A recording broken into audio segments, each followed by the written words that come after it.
पितृपक्ष 2024 ये जो पितृपक्षर समयटी ए समय आमे माने समस्ते श्राद्ध करती तर्पण करती पूर्वज मानक पई ए समयटी तर्पण करिवार श्राद्ध करिवार सबुठारु उत्कृष्ट समय।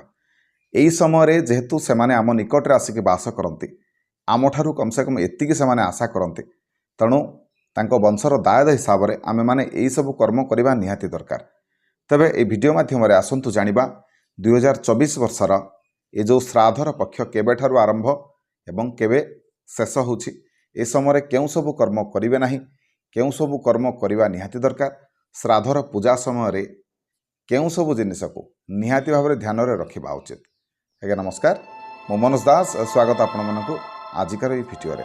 देवताभ्य पितृभ्यश्च महायोगिभ्य एव च नमः स्वहाये स्वधाये नित्यमेव नमो नमः। प्रत्येक वर्षर आश्विन मास प्रतिपदा तिथि ठारू ए पक्षटी आरंभ हुए शेष हुए अमावास्या तिथि रे।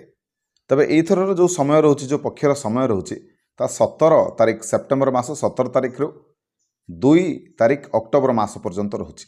ये जो समय रे आपण माने पिंडदान करि परिबे श्राद्ध कर्म करि परिबे तर्पण करि परिबे। तबे जो माने जानि नाहंती मृतंगकर दिवस जानि नाहंती बा श्राद्धर तिथि जानि नाहंती से माने केमिति करिबा बा केबे करिबे देखंतु सेमिति हेले आपण माने कोन करिवे ना जो अमावास्या तिथि रहउची महालया अमावास्या दिन से तिथि रे आपण माने श्राद्ध कर्म करै निहंतु सबुठारु भल। जदि आपण माने तारीख जानि नाहंती देखंतु 17 सेप्टेम्बर 11:44 ठारू आमर पूर्णिमा तिथि आरंभ हो जाउची। तेणु आपण माने एई दिन ठारू पितृपक्षर आरंभ बोली धरि परिबे किंतु ए जो पूर्णिमा दिन आपण माने जो आम पितृपुरुष मानक पई तर्पण करि परिबेनी काहेना ए जो दिन से दिन ऋषिमुनि मानक उद्देश्य रे तर्पण करा जाय थाए। आ आमे जदि तर्पण करिवा पई चाहिबा ताहाले 18 सेप्टेम्बर ठारू आपण माने आरंभ करि परिबे तर्पण करिबा श्राद्ध करिबा पिंडदान करिबा आपण माने ए 18 सेप्टेम्बर ठारू आरंभ करंतु भल रहिबो। देखंतु श्राद्ध पक्षरे प्रथम तो श्राद्ध आपण माने केबे करिबे जानिबा दरकार। तो केबे करिबे ना जो दिन आपणकर पूर्वज मरिछन्ते मृत्युवरण करछन्ते सेहि दिन आपण माने श्राद्ध करिबे। जदि आपण माने तारीख जानि नाहंती ताले को दिन करिवे ना महालया दिन बा अमावास्या तिथि रे आपण माने तांकर श्राद्ध करि परिबे।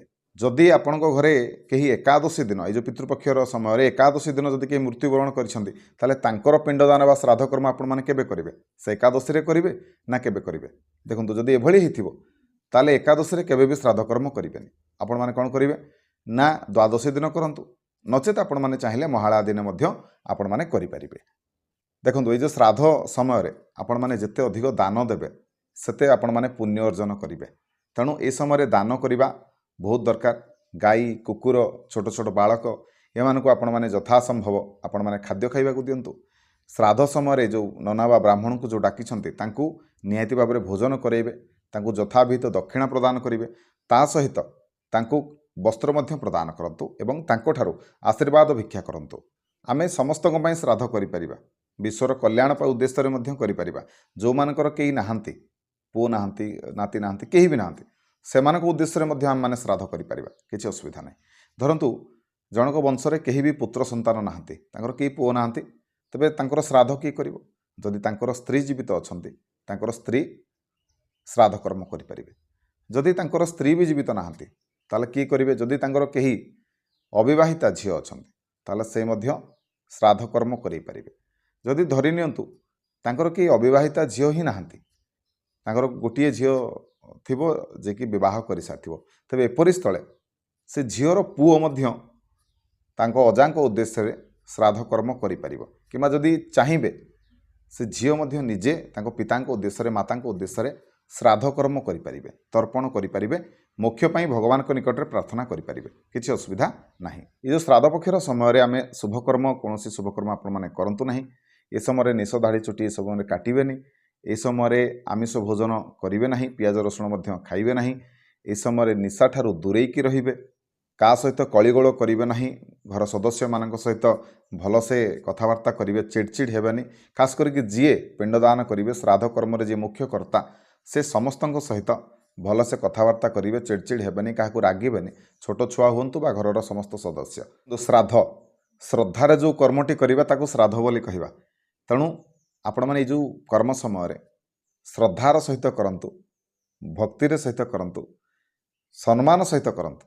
ଯଦି ଏଇ ଯେଉଁ 15 ଦିନ ପିତୃପକ୍ଷର ସମୟରେ କିମ୍ବା ଯେଉଁଦିନ ଆପଣମାନେ ଶ୍ରାଦ୍ଧ କରୁଛନ୍ତି ସେଇଦିନ ଯଦି ଆପଣମାନେ ନିଜର ପିତୃପୁରୁଷମାନଙ୍କ ପାଇଁ ଶ୍ରାଦ୍ଧ କରିବାକୁ ଯାଉଛନ୍ତି, ଯଦି ଆପଣମାନଙ୍କ ମନରେ ସେମାନଙ୍କ ପାଇଁ ସମ୍ମାନ ନାହିଁ, ଭକ୍ତି ନାହିଁ, ଖାଲି ଗୋଟେ ଲୋକ ଦକ୍ଷିଣା ହିସାବରେ ଆପଣମାନେ କର୍ମ କରୁଛନ୍ତି, ତାହେଲେ ସେ କର୍ମ କରିକି ଲାଭ ନାହିଁ। ତେଣୁ ମନରେ ଯଥେଷ୍ଟ ସମ୍ମାନ ରଖନ୍ତୁ, ପୂଜାକୁ ସଠିକ୍ ବିଧିରେ ସଠିକ୍ ଢଙ୍ଗରେ କରନ୍ତୁ। ଦେଖିବେ ନିଶ୍ଚିନ୍ତ ଭାବରେ ତା'ର ପ୍ରଭାବରେ ଆପଣମାନେ ଯେତିକି ଦିନ ବି ବଞ୍ଚିବେ ସୁଖ ଶାନ୍ତିରେ ବଞ୍ଚିବେ। ପିତୃପୁରୁଷମାନଙ୍କର କଲ୍ୟାଣ ତ ମିଳିବ, ତା ସହିତ ଭଗବାନଙ୍କର ମଧ୍ୟ ଆଶୀର୍ବାଦ ମିଳିବ, କଲ୍ୟାଣ ମିଳିବ। ତେବେ ଆଶା କରୁଛି ଆଜିକାର এই ଭିଡ଼ିଓଟି ଆପଣମାନଙ୍କୁ ନିଶ୍ଚୟ ଭଲ ଲାଗିଥିବ। ଯଦି ଭିଡ଼ିଓ ଭଲ ଲାଗିଥାଏ ତ ଭିଡ଼ିଓକୁ ଲାଇକ୍ କରିବେ, ସେୟାର କରିବେ, ଚ୍ୟାନେଲକୁ ସବସ୍କ୍ରାଇବ୍ କରିବେ। ରହିଲି, ଜୟ ମାତା ରାଣୀ।